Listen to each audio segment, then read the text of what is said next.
that's a great metaphor for that.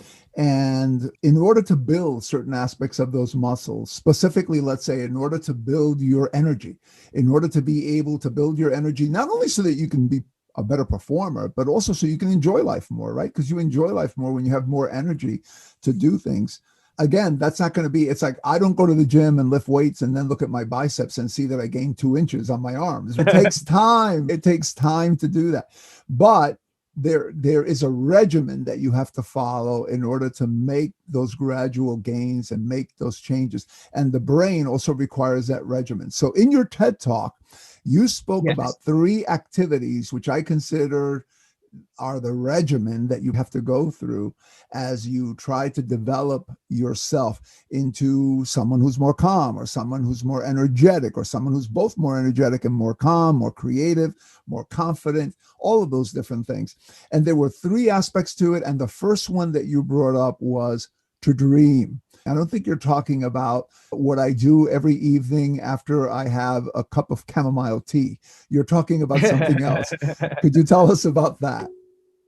Yeah, sure. When I talk about dreaming, I'm really talking about lifting the ceiling of your thought life, getting rid of rate limiting beliefs and thinking about what could be possible. So in other words, not basing our expectation on our level of experience, but elevating our expectation to that which could be. So when I talk about dreaming in the TED Talk, I'm talking about creativity. I'm talking about what would it be like if we could fly and the Wright brothers cracked that for us? What would it be like if we could have a buttonless phone in our pocket so we could access the internet anytime we wanted to? Apple cracked that for us.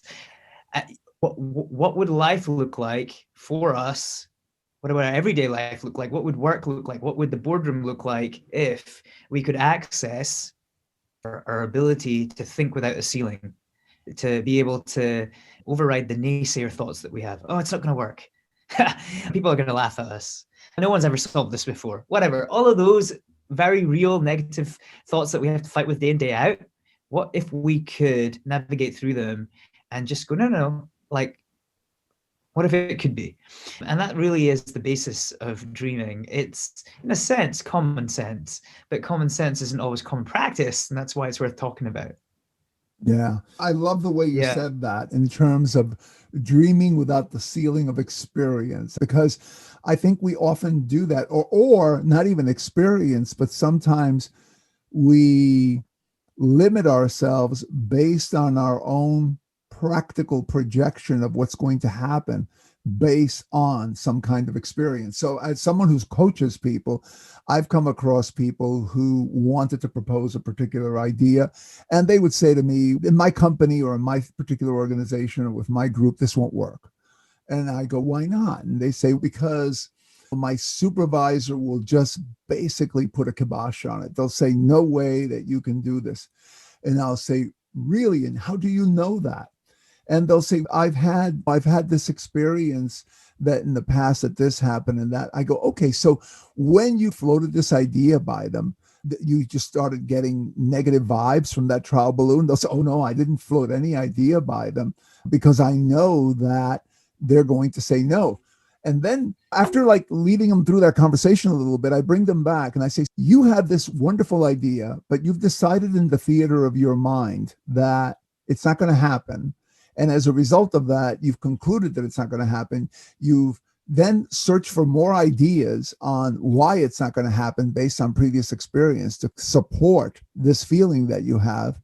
And so now in the physical world, you've decided to do nothing, right? So you've gone full circle and it all happened in here between your ears. It's like the Wright brothers sitting there and saying, what about if we could fly? And then saying, there's this thing, you have to find, how do you defy gravity? And if the wind is not the right way, and if this, and you can crash. And I've seen a lot of people crash before who tried, you know what, let's just give up on this and keep making better bicycles.